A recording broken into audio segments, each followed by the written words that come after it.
On January 14th, 1895, in the heart of Chicago, Illinois, the Arnold, Schwinn and Company factory opened its doors, and America would never look at a bicycle the same way again.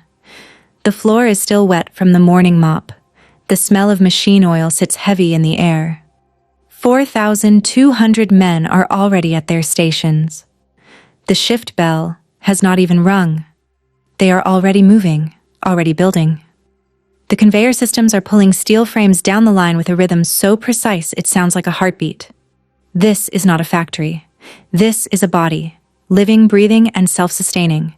Every bone inside it belongs to Schwinn.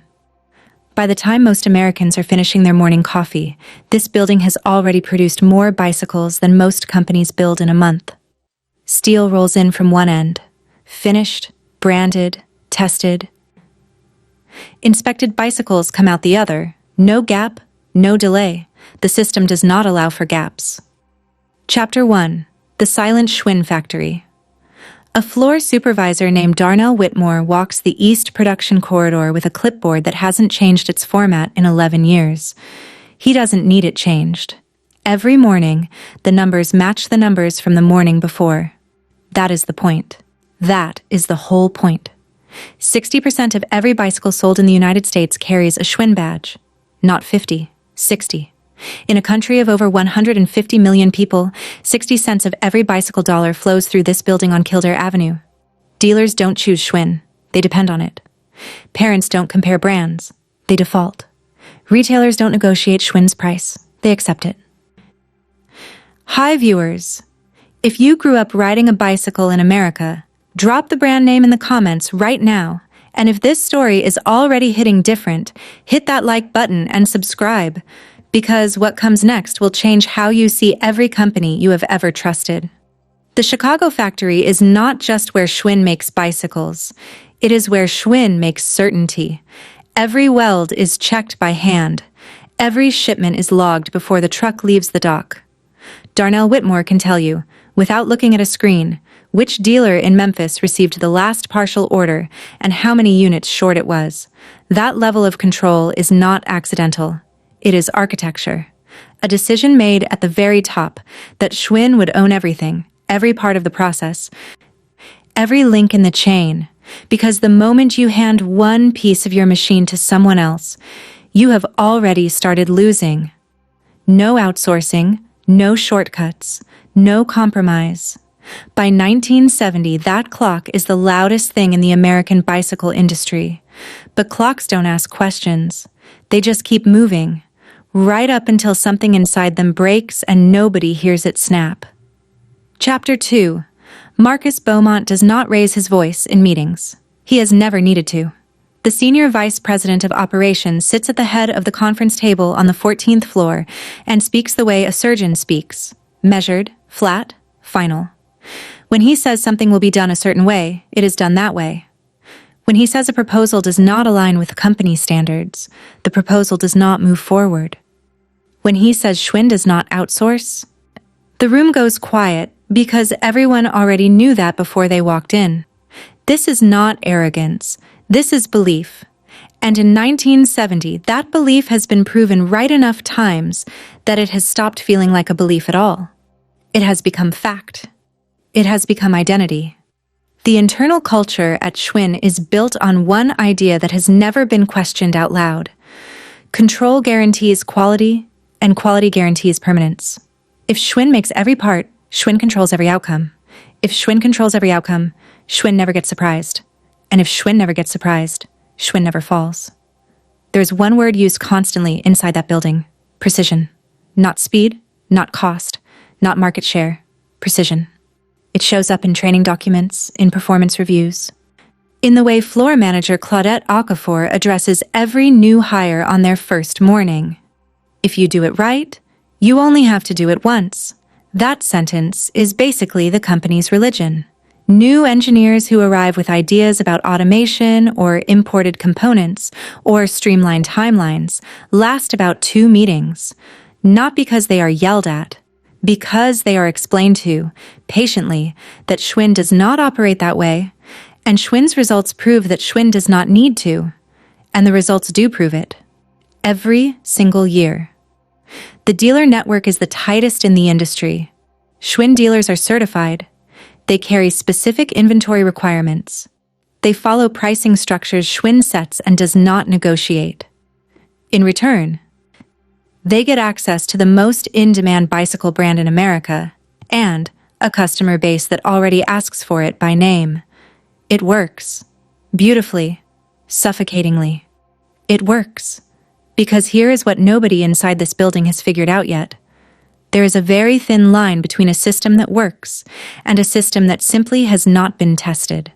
Claudette Okafor locks up the South Wing on a Tuesday evening in the fall of 1972 and thinks to herself, as she has for 16 years, that this place will be here long after she's gone. But the very principle that guaranteed perfection was already guaranteeing something else entirely. Chapter 3. Nobody in the Chicago headquarters called it a threat. That was the first problem. In 1970, a small number of bicycles began arriving in American ports from Japan. Light, cheap, thinner frames, narrower tires, and price tags so far below Schwinn's entry-level models that the comparison didn't even feel legitimate. It felt like a different category, a different customer, a different conversation entirely. That is exactly what Senior Purchasing Director Reginald Fontaine told the Quarterly Review Board in the spring of 1971. He placed a Japanese-made bicycle on the conference table and walked the room through its construction. Thinner gauge steel, simplified gear mechanism, lighter welding joints. He used the word cheap 4 times in 6 minutes. He used the word inferior twice. The board agreed. The report was filed. The unit was removed from the table. Nobody asked a follow-up question. What Reginald Fontaine did not say, and what the board did not ask, was how many units had cleared the port that quarter. How fast that number was climbing. And who was buying them? The answer was teenagers. Not the kids whose parents walked into a certified dealer and pointed at the Schwinn tag. A different group. Kids whose families didn't have the budget for a Schwinn. Kids who wanted a bicycle that moved when they pedaled. Not a legacy, not a brand story, just a bicycle. At half the price, the imports gave them exactly that. A warehouse coordinator named Tyrone Ellison, working out of a Cincinnati distributor, was among the first people in the extended Schwinn supply chain to notice it out loud. He wasn't seeing port numbers, those weren't on his desk. He was watching foot traffic. Teenagers coming into shops near his distribution center weren't asking for Schwinn the way they used to. Some weren't asking for Schwinn at all. He mentioned it to his regional rep. The rep passed it to Chicago. Chicago responded with a memo reiterating Schwinn's market position and quality standards. The memo was 2 paragraphs long. Tyrone Ellison read it, set it down, and said nothing else. What nobody in Chicago had grasped yet was that these foreign manufacturers were not trying to beat Schwinn at Schwinn's own game. They were not chasing the same customer. They were building something different, faster to produce, cheaper to scale, and flexible enough to change when the market changed. They weren't trying to beat Schwinn. They were building something Schwinn couldn't respond to. And by the time Chicago figured that out, those manufacturers had already spent 3 full years learning exactly how to do it. Chapter 4. The market didn't send a warning. It didn't hold a press conference. It didn't announce itself. It just moved. In 1973, a group of teenagers in Marin County, California, started riding modified bicycles down dirt mountain trails. They stripped out the gears, reinforced the frames, replaced the tires with something wider and rougher, and went places bicycles had never been taken before. They weren't doing it for a brand. They weren't doing it for a catalog. They were doing it because it was fast and wild, and nobody had told them yet that bicycles belonged on paved roads. By 1974, the same energy was showing up in cities across the country. Boys and girls in vacant lots, drainage ditches, empty construction sites, turning bicycles sideways, jumping curbs, pushing machines far past anything they were designed for. This was BMX. It did not appear in any Schwinn market report that year. It didn't appear in the one after that either. Jayla Monroe, a junior marketing analyst hired out of Northwestern in 1975, built a 12-page memo on shifting youth bicycle consumption. She tracked BMX-style riding across 3 major metro areas. She documented that the core buyers, aged 11 to 17, were making their own purchasing decisions, not waiting for parents. She noted that the top 3 selling models in this segment were not made by Schwinn. She submitted the memo on a Thursday. It came back Monday with one handwritten note at the top. Not our customer. Jayla Monroe read that line 3 times. Then she put the memo in a folder, the folder in a drawer, and went back to work on the quarterly catalog copy. The company had a customer. That customer had been defined for decades. Reliable, family-oriented, focused on durability, committed to value over trend. That customer was real. That customer was still buying Schwinn in strong numbers, but that customer was getting older, and the customer coming up behind them, the 11-year-old in the lot, the teenager on the dirt trail, the kid who wanted something light and aggressive, and right now, that customer was being served by someone else entirely. Schwinn kept building perfect bicycles for a world that was still there but slowly shrinking. The new world was growing fast, just not toward Kildare Avenue. No alarm went off. No one stood up and said the ground was shifting. The market didn't reject Schwinn. It didn't argue. It didn't protest. It simply moved on without asking. Chapter 5. The first response was a tighter grip. In 1974, Schwinn's executive team met behind closed doors and made decisions that, on paper, looked exactly like strength. Dealer pricing controls were reinforced. Certification requirements for new retailers became more specific. Product lines were trimmed to protect margins. Distribution agreements were reviewed, and dealers found carrying competitors outside their contract terms were put on notice. Every one of those decisions was correct by the playbook that had built Schwinn. Every one of them made the actual problem worse, because the actual problem was not dealer discipline. The ground outside had shifted, and every move Schwinn made was designed to secure the building without checking whether the foundation was still the same. Distribution manager Carlton Graves ran the Midwest territory out of Indianapolis, 9 years in, methodical, precise, loyal to the process. But in the fall of 1974, Carlton started receiving a specific kind of phone call he didn't know how to file. They weren't complaints. They were questions. Dealers asking whether Schwinn had plans for a BMX line. Dealers mentioning they were losing teenage foot traffic to shops 2 blocks over, carrying lighter, flashier, cheaper models.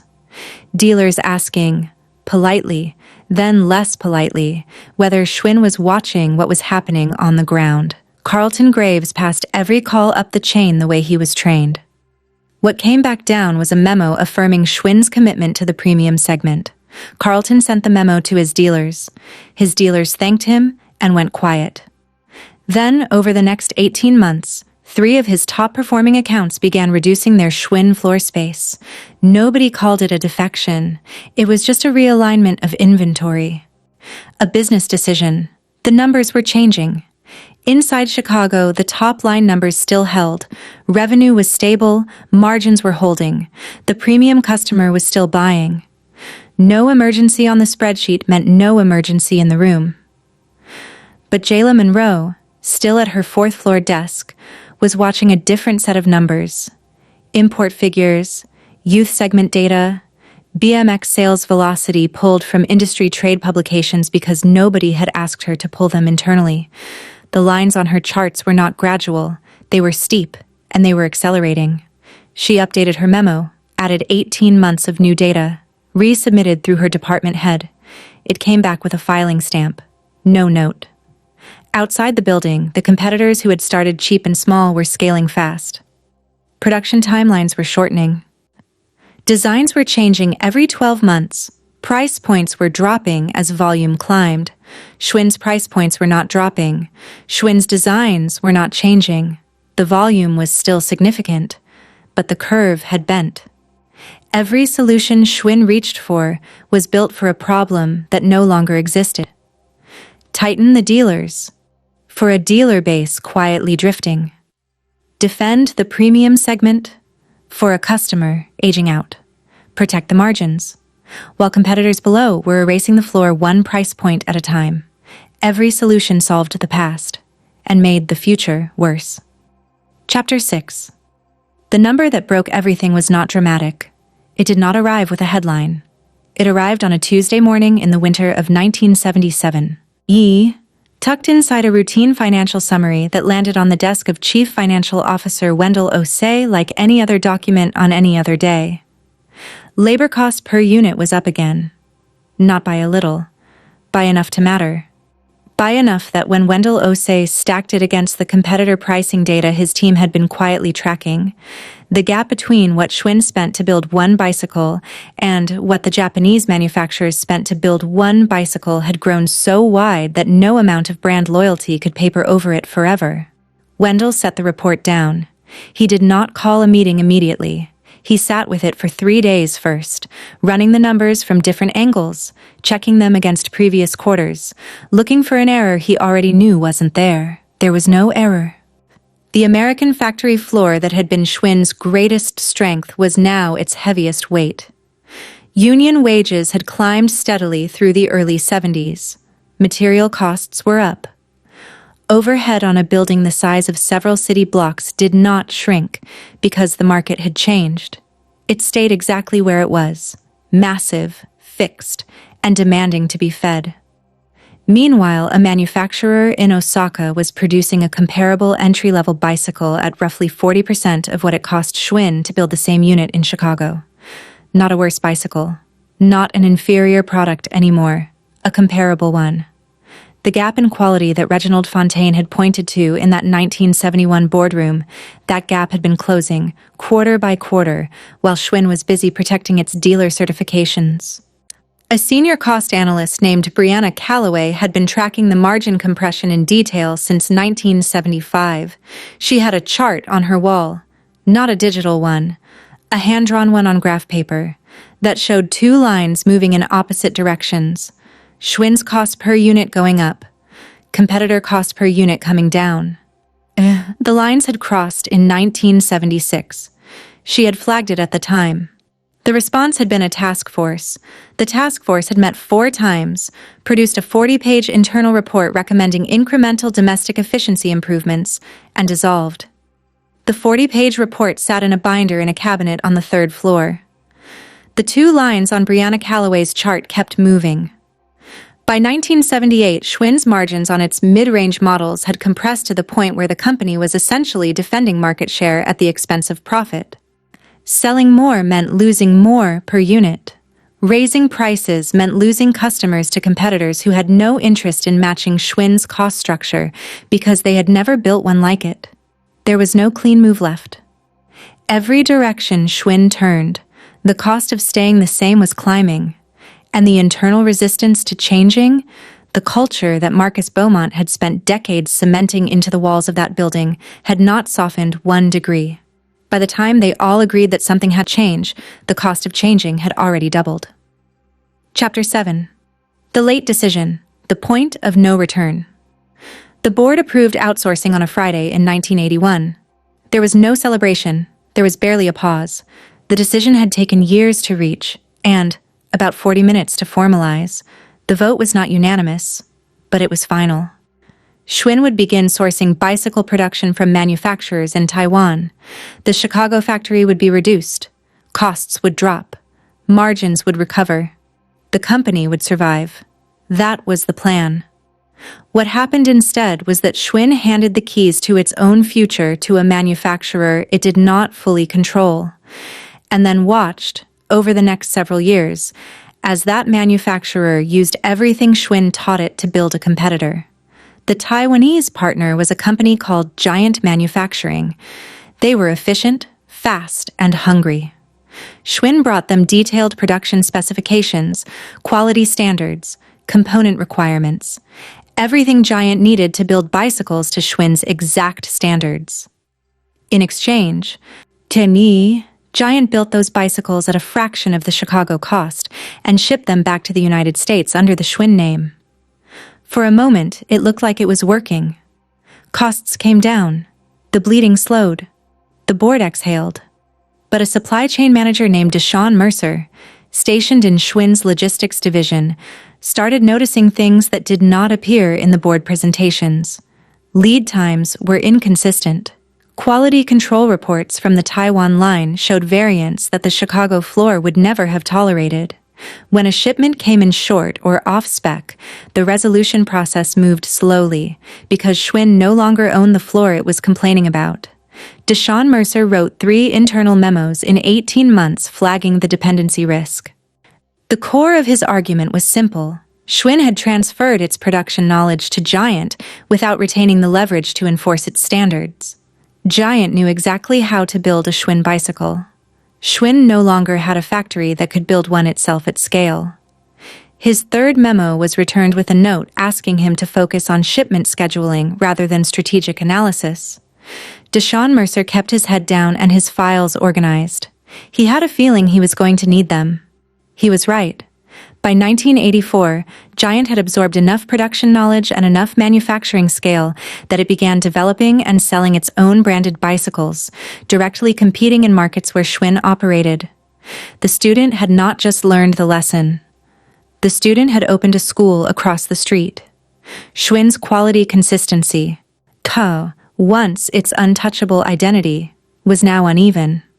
Longtime customers who had bought Schwinn for 30 years started picking up a bicycle at their local shop and feeling the difference. It was small at first, a finish that wasn't quite right, a component that felt slightly off, nothing dramatic. But trust is not lost in one moment. It is lost in the accumulation of small moments, each one barely noticeable, each one remembered. The dealers who had been with Schwinn since the 60s started making different calls. Not angry calls, quiet ones. They were looking at other options. They were asking other questions. This was not the moment they tried to save the company. This was the moment saving it became impossible. Chapter 8. Nobody announced the end. That is the part that is hardest to explain. There was no single press conference.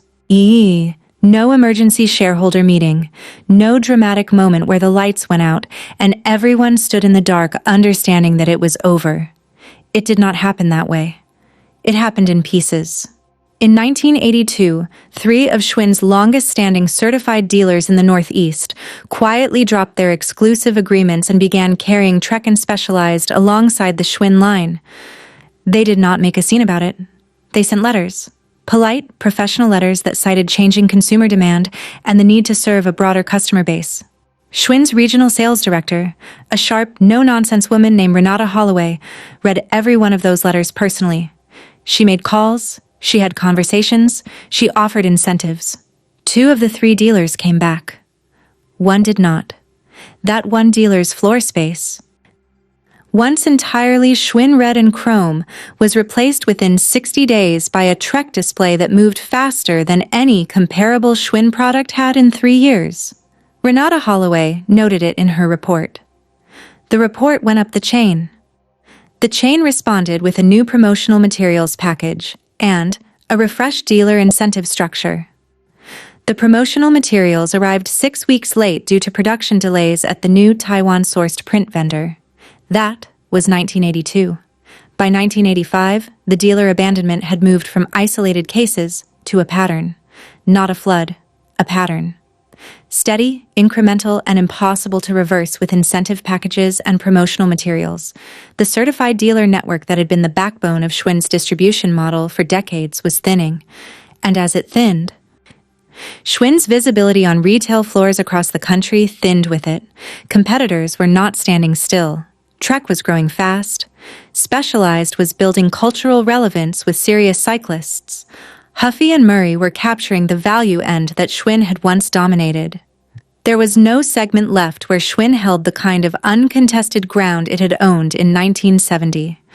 A brand strategist named Kofi Asante joined Schwinn's marketing team in 1986 and spent his first 90 days talking to consumers. Not in focus groups, on the street, in shops, at parks. He wanted to know what people thought when they heard the name Schwinn. The answers were not what he expected. Older adults lit up. They had stories, childhood memories, a kind of warmth that most brands would pay anything to own. But the under 30 crowd gave a different answer. They either shrugged or they said something that cut deeper than any negative review. They said they weren't sure Schwinn still made bikes. Kofi Asante brought those findings back to the executive team. He laid out a repositioning strategy, a cultural relevance plan, a targeted investment in the cycling communities that were now driving purchase decisions. The executive team thanked him for his work. The budget for the repositioning was cut by 60% 3 weeks later due to cost pressures from the Taiwan supply chain. Nothing failed all at once. It disappeared in pieces. Chapter 9. The machines were still running in January of 1992, but only some of them. The East Production Corridor, where Darnell Whitmore had walked every morning for decades, had gone quiet by then. The conveyor lines that once pulled steel frames end to end from 6 in the morning until midnight were operating on reduced cycles, 4 hours here, 6 hours there, depending on what orders were waiting and what components had actually arrived on schedule. The workforce that had once stood at 4,200 had been reduced in stages, not all at once, in rounds. Each round announced quietly, managed carefully, accompanied by severance packages that Schwinn's legal team reviewed for liability exposure before they were issued. The workers who had given the better part of their lives to that building walked out through the same entrance they had walked in through for 20 and 30 years, carrying whatever they had brought that morning, and they did not come back. A longtime line supervisor named Ernest Dupree worked the morning shift until the very last week. He had started on that floor in 1961. He knew every machine by sound, could tell you which conveyor was running slightly off tension from 3 aisles away just by listening. In his last months, he walked a floor that was half empty, maintaining equipment that ran maybe 40% of the time, supervising a crew that shrank every few weeks. He didn't complain about it. That was not Ernest Dupree's way. He came in, he did his job. He went home. On his last day, he clocked out the way he had clocked out every day for 31 years. He handed in his badge. He shook the hand of the floor manager on duty, a younger man who had only been there 4 years and looked like he wasn't sure what to say. Ernest told him to keep the machines clean. Then he walked outside into the cold Chicago air and did not look back at the building. He had said his goodbye to it already, privately, the week before. In 1992, Schwinn filed for bankruptcy. The announcement was measured and clinical in tone, the language of legal filings and financial restructuring, not the language of loss. But inside the extended Schwinn world, the former dealers, the retired workers, the families who had built their livelihoods around that company for 3 generations, the filing landed like a door closing in a house that had been emptying for years. There was no dramatic ending, no final speech, no last bicycle rolling off the line with cameras recording it. Kofi Asante heard about the filing on the radio during his morning commute. Brianna Calloway read it in the newspaper at her kitchen table. Deshaun Mercer already knew it was coming, had known for 2 years, and still sat quietly for a long time when it was finally confirmed. Jayla Monroe, who had submitted that first memo about shifting youth demand back in 1975, learned about the bankruptcy from a colleague. She did not say anything for a moment. Then she said, "I know." There was no final announcement, just a day when the machines didn't start. Chapter 10. What remained was the building. 4 stories of dark red brick on the corner of Kildare and Fillmore in Chicago's North Lawndale neighborhood. The Schwinn sign still mounted on the roof, rusted, bent at one corner, the letters faded but readable from 2 blocks away. The windows along the upper floors broken in some places, boarded in others. The loading dock doors sealed, the parking lot cracked and empty. The building that had once processed 60% of America's bicycle market was standing. The system that had run inside it was gone. A real estate assessor named Philip Okonkwo walked the property in the spring of 1993 as part of a post-bankruptcy asset evaluation. He moved through the interior with a clipboard and a flashlight, documenting what was left. Conveyor infrastructure, outdated machinery that had not been worth moving, workbenches still bolted to the floor, a row of metal lockers in the employee corridor, some of them still locked, their contents unknown. The building itself had value. Solid construction, good bones, the kind of structure developers look at and see potential. Loft apartments, Mixed-use commercial space. Nah, something that could be made into something else. The brand had value too, technically. The Schwinn name was purchased out of bankruptcy by a series of investors who moved it through different holding structures over the following years. The name appeared on bicycles again. Imported, mass-produced models sold through big-box retailers. You could buy a bicycle with the Schwinn badge at a chain store for under $100. There is a version of that fact that sounds like survival. There is another version that sounds like something else entirely. At its peak, Schwinn had employed over 4,000 people in one building, controlled 60% of a national market, and carried a valuation that crossed $1 billion. It had done this by building a system so complete, so thorough, so internally consistent, that the people inside it genuinely believed it could not be undone. That belief was the beginning of the end. Not because the system was weak, because the system was so strong that it could not bend. And the world outside it, the teenagers on dirt trails, the cheap imports at the port, the manufacturers in Taiwan who learned everything Schwinn knew, the world outside it did not need to break the system. It just needed to keep moving. Philip Okonkwo finished his assessment, stepped back out onto Kildare Avenue, and looked up at the sign. The city was quiet that morning. A few cars, a dog somewhere down the block. The building behind him the size of a city block, the sign above it still spelling out the name clearly. He wrote his notes, closed his clipboard, walked to his car. The building still stands. The system does not. If this story hit you in a way you didn't expect, you are not alone. Every company you trust right now, every brand you default to, every name you say without thinking, it is running on a system. And every system has the same quiet vulnerability. The moment it stops asking whether the world outside still matches the world it was built for, the clock starts.